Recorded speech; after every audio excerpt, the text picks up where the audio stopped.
নমস্কার বন্ধুরা, আজকের ভিডিওটা শুরু হচ্ছে দিল্লির একদম হৃদয় থেকে, দিল্লি লালকেল্লা মেট্রো স্টেশন থেকে। সকাল সকাল স্টেশনে পৌঁছে আমরা আগে একটু ফ্রেশ হয়ে নিলাম। সত্যি বলতে কি, স্টেশনটা এতটাই ক্লিন আর পরিষ্কার যে ট্রাভেল শুরু করার জন্য পারফেক্ট একটা জায়গা।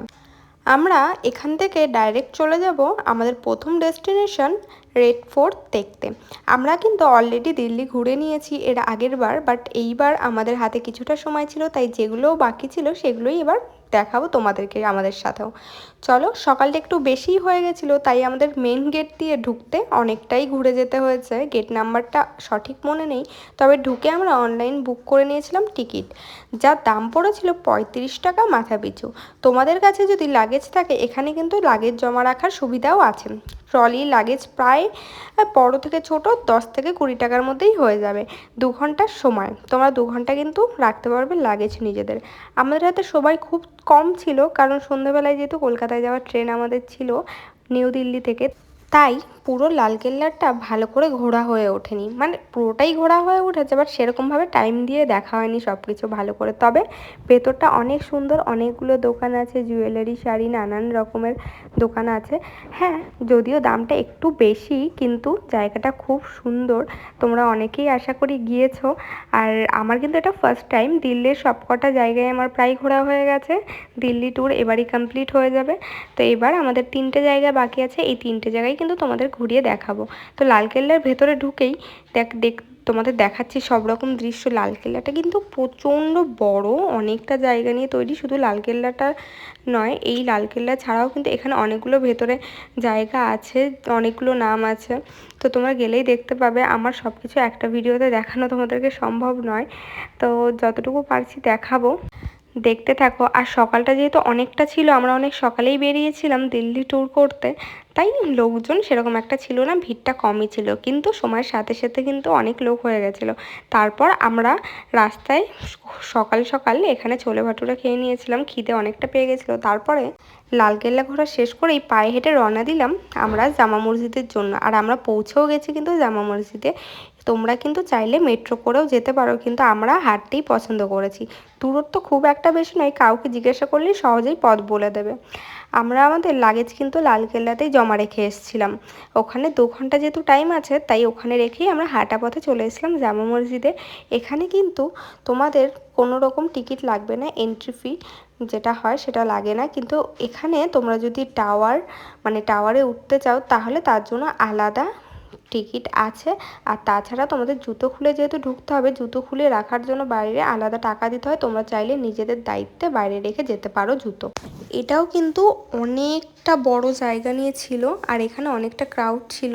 ঠিক আছে, সুন্দর বেশ, ভেতরটা খুব সুন্দর, কিন্তু বাইরের এরিয়াটা যতটুকু দেখে বুঝলাম সেরকম একটা ক্লিন নয়। বাইরেটা খুব গ্যাঞ্জাম টাইপের এর বাইরেটা, কিন্তু বেশ সুন্দর ভেতরটা। এখানে কিন্তু দেখো নিচে হচ্ছে কী বলে এগুলোকে, কার্পেট পাতা আছে সবার বসার জন্য এর ওপর। আর আমাদের কিন্তু ভেতরে ঢুকতে দিচ্ছিল না, আমাদের বলে না কাউকেই ঢুকতে দিচ্ছিল না।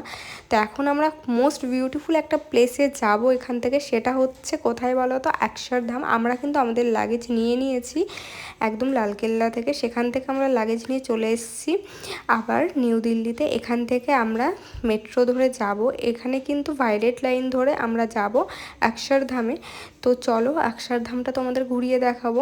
আমরা তো ফার্স্ট টাইম যাচ্ছি, আর অনেক সুন্দর, শুনেছি অনেকটা সুন্দর। এই প্রথমবার চোখের সামনে দেখব। আমরা কিন্তু অক্ষরধাম মেট্রো স্টেশনে চলে এসেছি, দেখতেই পাচ্ছ মেট্রো স্টেশনটা খুব সুন্দর। ঠিক আছে, আর ওই যে দূরে দেখা যাচ্ছে মন্দির, আর আমরা কিন্তু এখানে ঢুকে পড়েছি। এখানে কোনো লোকাল টোটো বা অটো বা কোনো রকম গাড়ি এখানে ঢুকতে দেয় না। আমরা কিন্তু লাগেজ নিয়ে হাঁটা শুরু করেছি, দেখতেই পাচ্ছ।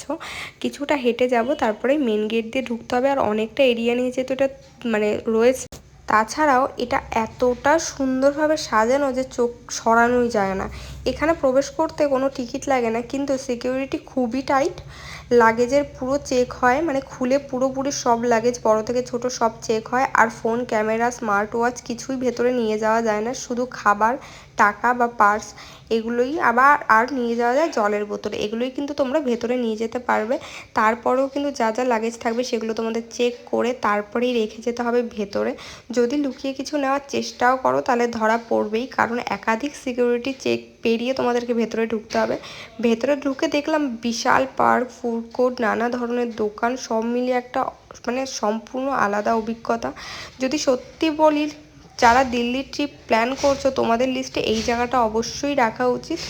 দারুণ একটা জায়গা, খুব সুন্দর মন্দির। ক্যামেরাতে কতটা বোঝানো যায় বা কতটা বোঝাতে পারছি জানি না। দারুণ একটা মন্দির, অনেকটা জায়গা জুড়ে তৈরি। হ্যাঁ, পাটা কিন্তু অবশ্যই ব্যথা হবে তোমাদের, আর পাটা একটু জ্বলতেও পারে, ঠিক আছে, কিন্তু আমাদের সেরকম একটা গরম লাগেনি। আর আমার পায়ে অলরেডি যেহেতু আগে ট্রাভেল করেছিলাম একটু ব্যথাই ছিল, একটু কষ্ট হয়েছিল। ভেতরে কিন্তু হল আরও নানান রকমের তোমরা সব রকম ব্যবস্থা পেয়ে যাবে, কোনো রকম অসুবিধা নেই। এখানে কিন্তু তোমরা প্রসাদও নিতে পারো কিনে। আর ভেতরে সব রকম লাইটিং হয়, সন্ধ্যাবেলা একটা সুন্দর লাইটিং হয় যেটা আমরা দেখতে পাইনি। আর যেহেতু ভেতরে ক্যামেরা বা ফোন কোনোটাই অ্যালাউড না, তাই আমি নিজের থেকে কোনো ভিডিও ক্লিপ তোমাদের সাথে শেয়ার করতে পারিনি। এটা অন্য কারো ক্লিপ নিয়ে আমি তোমাদেরকে দেখাচ্ছি। খুব সুন্দর একটা মন্দির। আর এটার এই মন্দিরের দেবতা হচ্ছে স্বামীনারায়ণ। তোমরা কারা কারা চেনো ঠাকুরকে, ভগবানকে অবশ্যই কমেন্ট করে জানিও। ভেতরের মন্দিরের এক একটা স্ট্রাকচার এত সুন্দর করে তৈরি করা যে চোখ সরানোই যাচ্ছিল না। এক একটা সুন্দর নিখুঁত কাজ, এত দারুণ লাগছিল কি আর বলবো। তোমরা কারা কারা অলরেডি এই মন্দিরে গিয়েছো তারা অবশ্যই কমেন্ট করে জানিও। তোমাদের কেমন এক্সপিরিয়েন্স হয়েছে অবশ্যই কমেন্ট করে জানিও। আমার তো খুব ভালো এক্সপিরিয়েন্স, খুব সুন্দর একটা মন্দির। আমার চোখে দেখা মায়াপুরের পরে আমি এখনও বৃন্দাবনে যাইনি, যখন যাব সেখানকার ব্লগ অবশ্যই তোমাদের সাথে শেয়ার করব। আমার ব্লগ তোমাদের দেখতে কেমন লাগে অবশ্যই কিন্তু কমেন্ট করে জানিও।